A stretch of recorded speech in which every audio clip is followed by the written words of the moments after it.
स्वागत छ। म रिवाज न्यौपाने। आज हामी कक्षा 10 को विज्ञान विषयको पाठ 21 पढ्दैछौँ। यस पाठको शीर्षक रहेको छ हिस्ट्री अफ अर्थ। यस पाठमा आज हामीले जियोलोजिकल टाइम स्केलको बारेमा पढ्दैछौँ। आउनुहोस् आजको कक्षा सुरु गरौँ। मानिस जन्मदा बित्तिकै शिशु अवस्थामा हुन्छ। शिशु अवस्था पार गरेर ऊ बाल्य अवस्थामा पुग्छ।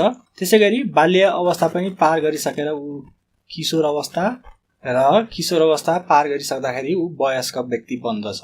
त्यसैगरी वयस्क व्यक्ति पछि गएर वृद्ध बन्दछ। यसरी मान्छेको जीवनकाललाई हामीले हेर्ने हो भने विभिन्न समय खण्डमा विभाजन गर्न सकिन्छ। शिशु, बाल्य अवस्था, किशोर अवस्था, वयस्क र वृद्ध अवस्था। जसरी मान्छेको जीवनलाई जन्मेदेखि यसरी वृद्ध हुने बेलासम्म विभिन्न अवस्थामा विभाजन गरिएको छ, त्यसैगरी पृथ्वीको उत्पत्तिदेखि लिएर अहिलेसम्मको अवस्थालाई, यो समय अवधिलाई, यो अवस्थालाई चाहिँ विभिन्न भागमा विभाजन गरिएको छ, जसलाई चाहिँ हामी के भन्न सक्दछौँ? जियोलोजिकल टाइम स्केल भन्न सक्दछौँ। आजको कक्षामा हामीले यही जियोलोजिकल टाइम स्केलको बारेमा पढ्दैछौँ र यसमा पनि कुन कुन टाइम पिरियडमा के गतिविधिहरू अथवा कस्ता कस्ता घटनाक्रमहरू घटित भएका थिए भन्ने कुराको बारेमा आजको कक्षामा हामीले अध्ययन गर्दैछौँ। जियोलोजिस्ट अथवा जसलाई हामी भूगर्भविद भन्दछौँ, उनीहरूले विभिन्न अध्ययन अनुसन्धान गरेर पृथ्वीको समयलाई अथवा पृथ्वीको आयुलाई विभिन्न भागमा विभाजन गरेका छन् र ती विभिन्न भागमध्ये पनि विशेष गरी इयोन, इरा, पिरियड र इपोक गरी 4वटा भागमा विभाजन गरेका छन्। यी 4वटा भागमध्ये सबैभन्दा ठुलो एकाइ चाहिँ इयोन रहेको छ। त्यस पछाडि इयोनभित्र विभिन्न इराहरू पर्दछन् अनि एउटा इराभित्र विभिन्न पिरियडहरू पर्दछन् र त्यसैगरी एउटा पिरियडभित्र विभिन्न इपोकहरू पर्न सक्दछन्। र यसरी हामीले हेर्दाखेरि यो भौगर्भिक समय तालिका अथवा जियोलोजिकल टाइम स्केलको सबैभन्दा ठुलो खण्ड अथवा सबैभन्दा ठुलो एकाइलाई चाहिँ इयोन भनिन्छ भनेदेखि सबैभन्दा सानो एकाइलाई इपोक भनिन्छ भन्ने कुरा चाहिँ हामीले यो कुराबाट जानकारी हासिल गर्यौं। र यो जियोलोजिकल टाइम स्केल भित्र पनि हामीले विभिन्न इराहरूको बारेमा यो पाठमा पढ्दैछौँ। यो इराहरूलाई विभिन्न 4वटा भागमा विभाजन गरिएको छ। सुरुको सेनोजोइक एरा, त्यसैगरी मेसोजोइक एरा, प्यालियोजोइक एरा र प्री क्याम्ब्रियन एरा। अब यी इराहरूको बारेमा हामीले विस्तृतमा पढ्दैछौँ। विभिन्न इराहरूको कुरा गर्दाखेरि हामीले जियोलोजिकल टाइम स्केललाई टाइमलाइन बनाएर विस्तृतमा अध्ययन गर्दैछौँ। जहिले पनि इतिहासको अध्ययन गर्नु पर्यो भने यसरी टाइमलाइन बनाएर विभिन्न घटनाहरूलाई यो टाइमलाइनमा उल्लेख गरियो भनेदेखि हामीलाई सम्झनको लागि सजिलो पर्छ। अब यसमा उदाहरणको लागि मैले यो इराहरूको विभिन्न इराहरूको टाइमलाइन बनाउन जाँदैछु। हामी यो देब्रेबाट दाहिनेतिर एउटा रेखा खिचौँ र यसलाई यसरी म एरो दिन्छु। यो रेखाको विभिन्न भागमा हामीले विभिन्न समय अवधिलाई मार्क गर्न अथवा समय अवधिलाई इङ्कित गर्न सकिन्छ। यसको सुरुवातमा यो चाहिँ पृथ्वीको उत्पत्ति भएको समय भनेर मान्न सकिन्छ। त्यसैगरी यो यतापट्टि सबभन्दा दाहिनेतिर चाहिँ हालको समय अथवा वर्तमान अवस्था भनेर मान्न सकिन्छ। यो बीचमा जति पनि घटनाक्रमहरू रहेका छन् यही दुईटा बिन्दुहरू बीच अथवा यही दुईटा समयहरू बीच चाहिँ रहेका हुन्छन्। सबभन्दा सुरुको एरा चाहिँ वैज्ञानिकहरूले प्री क्याम्ब्रियन एरा भनेर मानेका छन् र उक्त एरालाई पृथ्वीको उत्पत्तिदेखि लिएर 57 करोड वर्ष पहिलेसम्म चाहिँ उक्त इरा रहेको थियो भनेर मानेका छन्। यही समय अवधिभित्र चाहिँ विभिन्न घटनाक्रमहरू घटेका छन्। तीमध्ये प्रमुख रूपमा घटेका घटनाक्रमहरू निम्न प्रकारका रहेका छन्।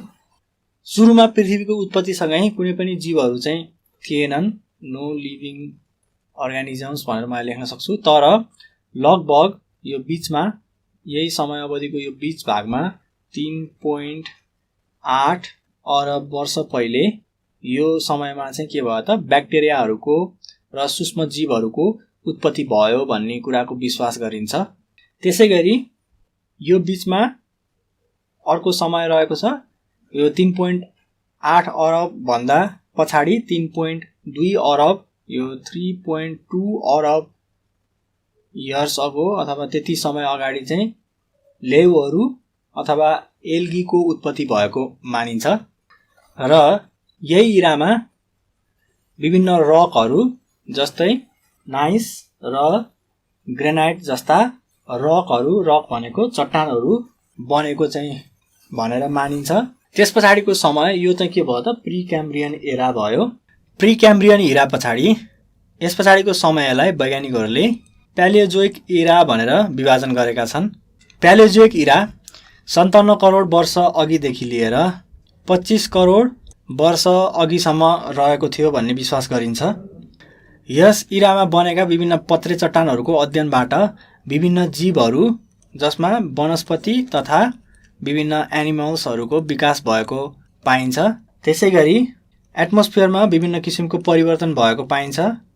अनि एनिमलहरूको कुरा गर्ने हो भने भर्टिब्रेट्स र इन्भर्टिब्रेट्स दुवै किसिमका जनावरहरूको विकास भएको पाइन्छ। भर्टिब्रेट्स र इन्भर्टिब्रेट्स दुवै किसिमको जनावरहरूको विकास भएको पाइन्छ। यसमा पनि समुद्रमा फर्स्ट इन्भर्टिब्रेटको उत्पत्ति भएको भनेर विश्वास गरिन्छ। त्यसैगरी माछा तथा ग्रीन प्लान्ट्सहरूको पनि उत्पत्ति भएको यही इरामा थियो। त्यसैगरी विभिन्न किरा फट्याङ्ग्रा जसका चाहिँ पखेटा रहेको थियो त्यस्ता किसिमका किरा फट्याङ्ग्राहरूको पनि विकास अथवा उत्पत्ति यही समयमा भएको भनेर अनुमान गरिन्छ। भनेदेखि रेप्टाइल्स र एम्फिबियन्सहरूको विकास पनि यही इरामा भएको भनेर अनुमान गरिन्छ। त्यसैगरी उन्यु अर्थात् फन्सहरूको विकास पनि यही इरामा भएको थियो भनेदेखि यो उत्पत्ति सँगसँगै विभिन्न किसिमका जनावरहरूको लोप भएको पनि पाइन्छ। यही इरामा चाहिँ विभिन्न किसिमको जनावरहरूको लोप भएको पनि पाइन्छ र हामीले यो इरालाई चाहिँ के भन्न सक्छौँ त प्यालियोजोइक इरा भनेर भन्न सक्छौँ। त्यसैगरी 25 करोड वर्ष अघिदेखि लिएर लगभग 6.5 करोड वर्ष पहिला अर्को इरा रहेको थियो भनेर विश्वास गरिन्छ र यस इरालाई हामीले मेसोजोइक इरा भनेर भन्न सक्छौँ। यस इरामा भएका विभिन्न गतिविधिहरू यस प्रकार रहेका थिए। विभिन्न किसिमका पहाड तथा माउन्टेनहरूको विकास भएको इरा यही रहेको थियो भनेदेखि ल्यान्ड, वाटर र एयरमा बस्नको लागि विभिन्न किसिमको जीवहरूको विकास भएको र उनीहरूको लागि उपयुक्त वातावरणको निर्माण भएको इरा भनेर यस इरालाई पनि चिन्ने गरिन्छ। त्यसैगरी यो इरामा चाहिँ धेरै जसो रेप्टाइल्सहरूको विकास भएको पाइन्छ र साथसाथै यही इरामा डाइनोसर्सहरू चाहिँ विपत्ति भएर विकास भएर फेरि लोप पनि भएका थिए। इभल्भ भनेको उत्पत्ति भएर त्यसैगरी यिनीहरू चाहिँ एक्सटिन्क्ट भनेको यो चाहिँ लोप पनि भएका थिए। त्यसैगरी अरू जनावरहरूको कुरा गर्दाखेरि चराचुरुङ्गी र कछुवाहरूको विकास पनि यही इरामा भएको भनेर विश्वास गरिन्छ। भनेदेखि विभिन्न किसिमका फुल फुल्ने बिरुवाहरू, यी बिरुवाहरूको विकास पनि यही इरामा भएको मानिन्छ र यो इरालाई हामी के भन्न सक्छौँ मेसोजोइक इरा भनेर भन्न सक्छौँ। त्यसैगरी 6.5 अथवा 6.5 करोड वर्ष अगाडिदेखि लिएर अहिलेसम्मको अवस्थालाई, अहिलेसम्मको समयलाई चाहिँ सेनोजोइक इरा भनेर भनिएको छ। यस इरामा भएका विभिन्न घटनाक्रमहरू निम्न अनुसार रहेका छन्। ठुला ठुला चट्टानहरू टुक्रिएर फैलने क्रम चाहिँ यो इरामा सुरु भएको भन्ने विश्वास गरिन्छ। त्यसैगरी ठुला ठुला भल्क्यानोहरू भनेको ज्वालामुखीहरू पनि विस्फोट भएको इरा भनेर यही इरालाई मानिन्छ। त्यसैगरी तापको कारणले गर्दाखेरि वायुमण्डल अथवा एटमोस्फियरको स्थिति चाहिँ परिवर्तन भएको भन्ने विश्वास गरिन्छ। भनेदेखि धेरै चिसो हुने ठाउँहरूमा हिउँ जम्न थालेको इरा पनि यही हो भनेर मानिन्छ र यो इराको सुरुवातमा लिभिङ बिइङ्सहरूको, प्राचीन जीवहरूको चाहिँ अन्त्य भई एक्सटिन्सन, त्यो भनेको अन्त्य भई नयाँ र आधुनिक जीवहरूको विकास भएको मानिन्छ।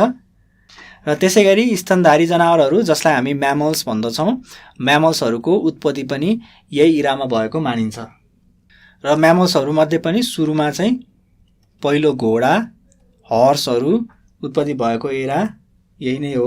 त्यसैगरी विभिन्न अन्य जनावरहरू जस्तै उदाहरणको लागि एलिफेन्ट, त्यसैगरी व्हेल जस्ता जनावरहरू पनि यही इरामा उत्पत्ति भएका थिए भनेदेखि तीखा दाँत भएका बिरालो प्रजातिका जनावरहरू जस्तै उदाहरणको लागि लायन, टाइगरहरू पनि यही इरामा चाहिँ उत्पत्ति भएका थिए। त्यसै गरी सुरुमा ह्युमन बिइङ अथवा मानिसको उत्पत्ति पनि यही इरामा आएर भएको थियो। मानिसको विकासको पनि विभिन्न चरणहरू रहेका छन्। त्यसमा पनि सुरुवातमा ढुङ्गे युगका मान्छेहरूदेखि लिएर अहिलेको आधुनिक युगका अथवा मोडर्न जमानाका मान्छेहरू पनि यही इरामा आएर विकसित भएका थिए र यो इरालाई हामी सेनोजोइक इरा भनेर नामाङ्करण गर्न सक्दछौँ। यसरी पृथ्वीको हिस्ट्रीलाई, पृथ्वीको इतिहासलाई विभिन्न चरणमा यसरी विभाजन गरिएको छ, विभिन्न यो घटनाक्रमहरूलाई आधार मानेर। र मैले यहाँ प्रस्तुत गरेको विवरण चाहिँ आइसिएसको जियोलोजिकल टाइम स्केलबाट, यो जियोलोजिकल टाइम स्केल जुन चाहिँ 2012मा प्रकाशन भएको थियो, यसबाट चाहिँ यो विवरणहरू लिएको छ। अलिकति अब हामी एक्सटिन्सन अफ डाइनोसर्स भनेर एकचोटि हेरौँ यो विषयलाई। यो भनेको डाइनोसरहरू चाहिँ किन लोप भए भन्ने सन्दर्भमा विभिन्न हाइपोथेसिसहरू रहेका छन्। एउटा हाइपोथेसिसले के भन्छ भनेदेखि यो collision of earth with meteor भनेर मैले यहाँ लेखेको छु। यो भनेको पृथ्वीसम्म आएर यो ठुलो उल्का चाहिँ यसरी ठोकियो, जसले गर्दाखेरि यसले विभिन्न किसिमको तरङ्गहरू चाहिँ पृथ्वीको सतहमा र पृथ्वीको वायुमण्डलमा पनि पैदा गर्यो। र विशेष गरी पृथ्वीको वायुमण्डलमा यसले गर्दाखेरि के भयो त विभिन्न किसिमको डस्ट अथवा धुलकणहरू यसरी जम्मा भयो भनेर विश्वास गरिन्छ।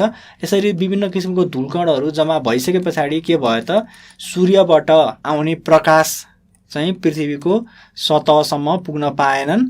पृथ्वीको सतहसम्म सूर्यबाट आउने प्रकाश नपुगिसके पछाडि पृथ्वीको सतह चाहिँ अत्यन्त रूपमा चिसो भएर गयो, प्रायःजसो बरफहरू जमे र जसले गर्दाखेरि यो पृथ्वीको सतहमा चाहिँ डाइनोसर लगायत कुनै पनि जीवहरू बाँच्न सक्ने अवस्था चाहिँ भएन, जसले गर्दाखेरि डाइनोसरहरू चाहिँ लोप भएर गए भन्ने विश्वास चाहिँ गरिन्छ। भनेदेखि अर्को किसिमको हाइपोथेसिस पनि हामीसँग रहेको छ, जसमा चाहिँ डाइनोसरहरू चाहिँ एकअर्कासँग लडाइँ गर्दथे र यो डाइनोसरहरूको पनि विभिन्न प्रजातिहरू रहेको थियो। कोही चाहिँ कार्निभोर्स थिए भनेको मांसाहारी र कोही के थिए त शाकाहारी हर्बिभोर्स थिए। र यसरी लडाइँ गर्ने क्रममा यिनीहरू चाहिँ के भयो त एकअर्कालाई यिनीहरूले नष्ट गरेर यिनीहरूको अस्तित्व चाहिँ पृथ्वीबाट समाप्त भयो भनेर पनि भन्ने गरिन्छ। तर प्राय मानिसहरूले मान्ने हाइपोथेसिस भनेको चाहिँ पृथ्वीमा कुनै मेटियोर आएर ठोकियो भन्ने हाइपोथेसिस नै प्राय वैज्ञानिकहरूले यही हाइपोथेसिसलाई चाहिँ बलियो आधारको रूपमा लिएका छन् डाइनोसरहरू नष्ट हुनको लागि। र अर्को ख्याल गर्नुपर्ने कुरा, यो समयमा यो किसिमको घटनाहरू घट्यो भनेर वैज्ञानिकहरूले कसरी भन्न सक्छन् त तपाईँहरूलाई थाहा छ। विभिन्न चट्टानहरूमा, विशेष गरी पत्रे चट्टानहरू हामीले अध्ययन गर्ने हो भनेदेखि यिनीहरूमा चाहिँ विभिन्न समयमा भएका जीवजन्तु तथा वनस्पतिको फोसिल्सहरू चाहिँ पाइने गरिन्छ। फोसिल्सलाई हामी जीवावशेष भन्ने गर्दछौँ र यही जीवावशेष अथवा फोसिल्सको अध्ययनबाट चाहिँ विभिन्न समयमा विभिन्न किसिमका जनावर तथा बिरुवाहरूको उत्पत्ति भएको भनेर विभिन्न किसिमको हाइपोथेसिसहरू वैज्ञानिकहरूले दिएका छन्। हामी आजको कक्षाको अन्त्यतिर आइपुगेका छौँ। आजको कक्षामा हामीले जियोलोजिकल टाइम स्केलको बारेमा पढ्यौँ। जियोलोजिकल टाइम स्केलमा पनि हामीले विशेष गरी विभिन्न इराहरूको बारेमा अध्ययन गऱ्यौँ। त्यो इराहरूको सरसर्ती नाम लेख्नु पर्दाखेरि पृथ्वीको उत्पत्तिसँगै सुरुवात भएको इरा रहेको थियो प्री क्याम्ब्रियन इरा, जुन 57 करोड वर्ष अगाडिसम्म रहेको थियो। भनेदेखि 57 करोड वर्षदेखि 25 करोड वर्षसम्म चलेको इरा चाहिँ प्यालिजोइक इरा थियो। र त्यसै गरी 25 करोड वर्षदेखि लिएर 6.5 अथवा 6.5 करोड वर्ष अगाडिसम्म चलेको एरा चाहिँ मेसोजोइक एरा थियो भनेदेखि, र त्यो 6.5 करोड वर्ष अगाडिदेखि लिएर हालको अवधिसम्म चलिरहेको इरा चाहिँ सेनोजोइक इरा थियो। यसरी हामीले चारवटै इराहरूको बारेमा विस्तृतमा छलफल गऱ्यौँ र यी इराहरूमा कस्ता कस्ता किसिमका घटनाहरू घटे भन्ने बारेमा पनि हामीले आजको कक्षामा अध्ययन गऱ्यौँ। जाँदै तपाईहरुलाई निम्न प्रश्नहरू गृह कार्यको रूपमा छोडेर जानेछु। प्रश्न नम्बर 1, जियोलोजिकल टाइम स्केल भनेको के हो? प्रश्न नम्बर 2, म्यामल्स तथा मानिसको उत्पत्ति कुन इरामा भएको थियो? प्रश्न नम्बर 3, मेसोजोइक र सेनोजोइक एरामा भएका जीव विकास बारे समानता र असमानता लेख्नुहोस्। त्यसैगरी चौथो तथा अन्तिम प्रश्न, डाइनोसरको उत्पत्ति र विनाश कुन इरामा भएको थियो? हामी आज कक्षाको अन्त्यमा आइपुगेका छौँ। जानुभन्दा अगाडि तपाईहरुलाई अप्ठ्यारो पर्यो भनेदेखि हामीलाई सम्पर्क गर्न चाहिने इमेल ठेगाना छोडेर जाँदैछु। हाम्रो इमेल ठेगाना रहेको छ learning@dearwork.edu.np। यस इमेल ठेगानामा तपाईहरुले आफूलाई लागेको जिज्ञासा साथसाथै हामीलाई सल्लाह सुझाव पनि पठाउन सक्नुहुनेछ। आजको कक्षा सकियो। धन्यवाद।